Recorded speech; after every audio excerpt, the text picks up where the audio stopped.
Ang boxing ay isang entertainment, hindi problema sa mga masugid na taga-subaybay ng sports na ito na magbayad ng kahit magkano. Basta ang kagustuhan lang nila ay mapasaya.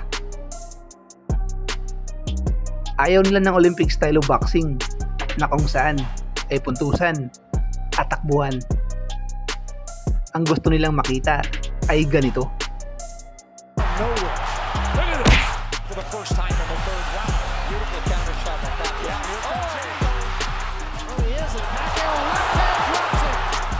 Sa video ito mga kaboxing ay itatampok natin ang isang alamat na boksingero.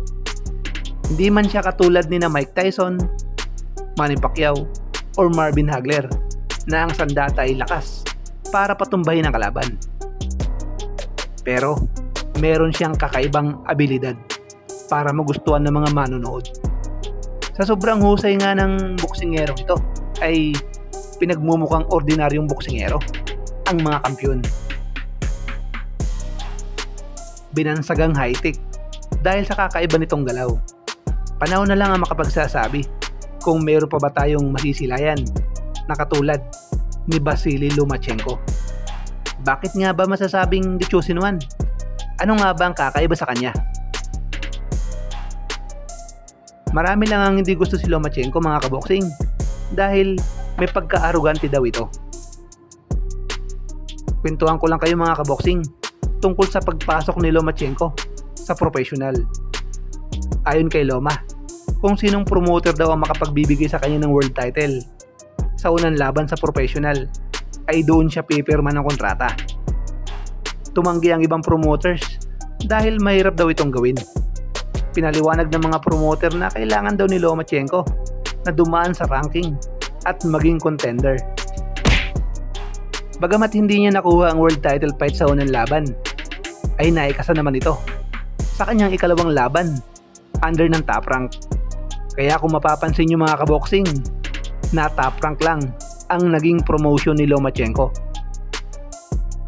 Dahil sa sobrang tiwala sa sarili, ay itinuloy pa rin ni Lomachenko ang laban kahit nag-overweight itong si Orlando Salido. Pinakita ni Salido kay Lomachenko na magkaiba ang amateur sa professional. Dito ay ginamit ni Salido ang pagkabitirano. Rehydrated si Salido during fight night na tumimbang ng 147 pounds. Kaya wala itong ginawa kung hindi brasuhin si Loma. Sa pagkatalong ito ni Loma ay marami ang mga natuwa, karamihan mga Amerikano. Pero alam nyo mga kaboksing, ang pagkatalong ito rin pala ang naging dahilan para mai-unleash ni Lomachenko ang totoong talento. 3 buwan matapos ang pagkatalo ay muling bumalik sa lona si Lomachenko para tangkaing muli ang maging world champion. Pero hindi ito madali mga kaboksing dahil ang makakaharap ni Lomachenko ang undefeated na Amerikanong si Gary Russell Jr. na isang napakahusay rin na boksingero.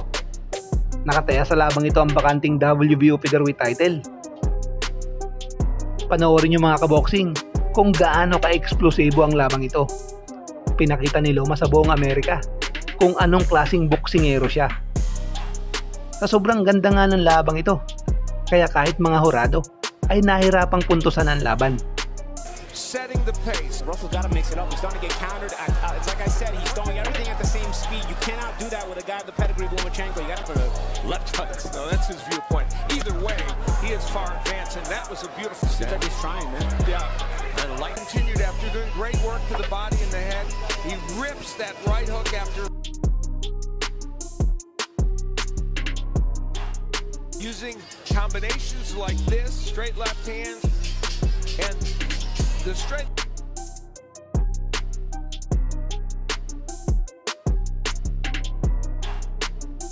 And now, the WBO featherweight champion of the world.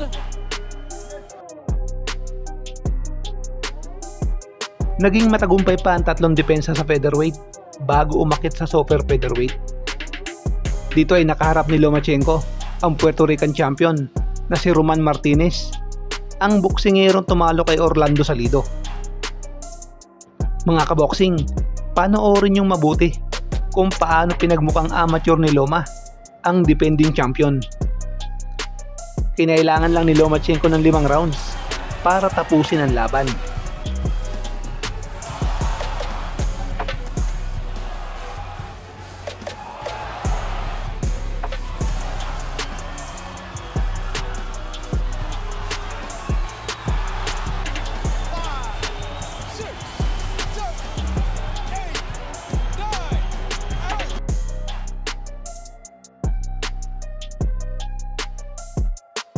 Ibang klase rin talaga ang nakakalaban ni Lomachenko. Sa unang title defense, ang undefeated at knockout artist na si Nicholas Walter. Hati ang opinyon ng mga boxing analyst. Ang iba, sinasabi na delikado si Lomachenko kay Nicholas Walters. Pero alam nyo mga kaboxing, na nasa ibang level talaga itong si Lomachenko. Biruin nyo, undefeated champion, pinagmukhang ordinaryong boksingero. Hindi kinaya ng Jamaican puncher ang work rate ni Lomachenko. Bilis ng kombinasyon at footwork ang nagpa-demoralize kay Nicholas Walters.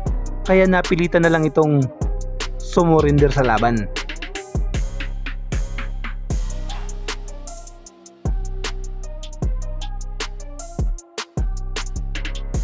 You don't want to continue? No. Okay. Alam niyo mga kaboxing, ibang klase rin mag-entertain itong si Lomachenko. Kung yung mga power puncher ay knockout ang panapos sa laban, ibahin nyo si Lomachenko dahil mismong mga kalaban nito ang umaayaw.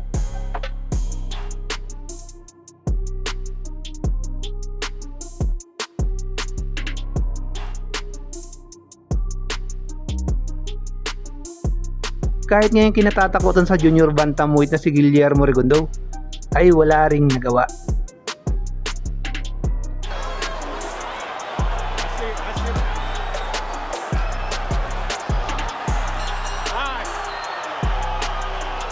He cannot continue. At the end of round 6, the winner by TKO victory.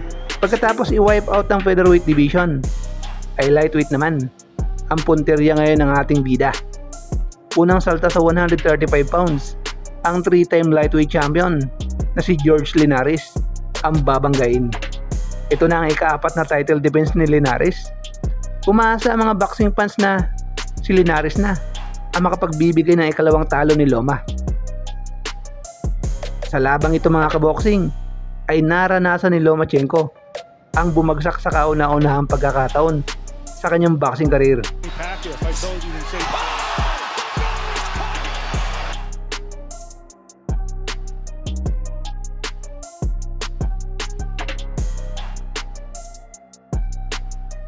Pero imbis na maglaylo sa laban, mas lalong naging agresibo ito. Nahihirapang sabayan ni Linares ang galaw ni Lomachenko. Nahuhuli ang kanyang depensa, kaya nasingitan ito ni Lomachenko sa tagiliran.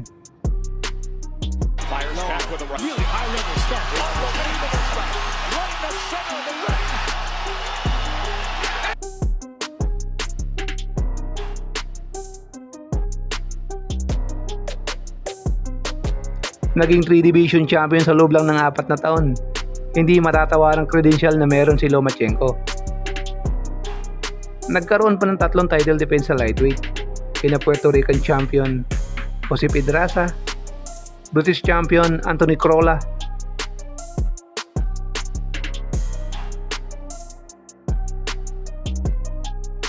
at Olympic boxer at top contender na si Luke Campbell.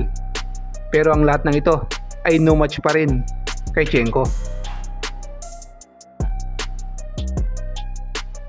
Isa sa naging highly competitive fight para kay Lomachenko ay ang Amerikanong si Teofimo Lopez Jr. Unification sa 4 na major titles. Mahirap para kay Lomachenko na harapin ang boksingerong katulad ni Lopez dahil sa sitwasyon na may iniindang pananakit sa kanang balikat. Bagamat natalo, ay ibinigay pa rin ni Loma ang lahat. Pagkatapos ng laban kay Lopez, ay sumailalim sa isang operation si Lomachenko para ayusin ang kanyang kanang balikat. Kaya nung bumalik, ay parang bagong overhaul. Back him up, keep digging to the bottom because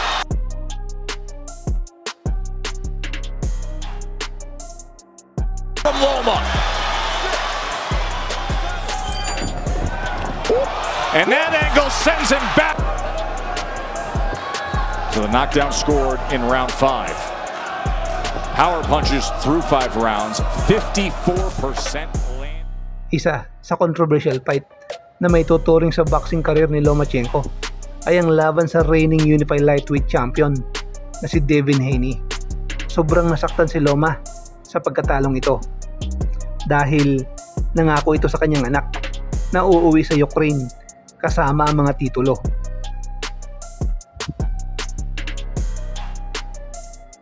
Isang taon mula ng pagkatalo kay Devin Haney ay bumalik si Lomachenko para sa bakanting IBF lightweight title na binakanti ni Devin Haney.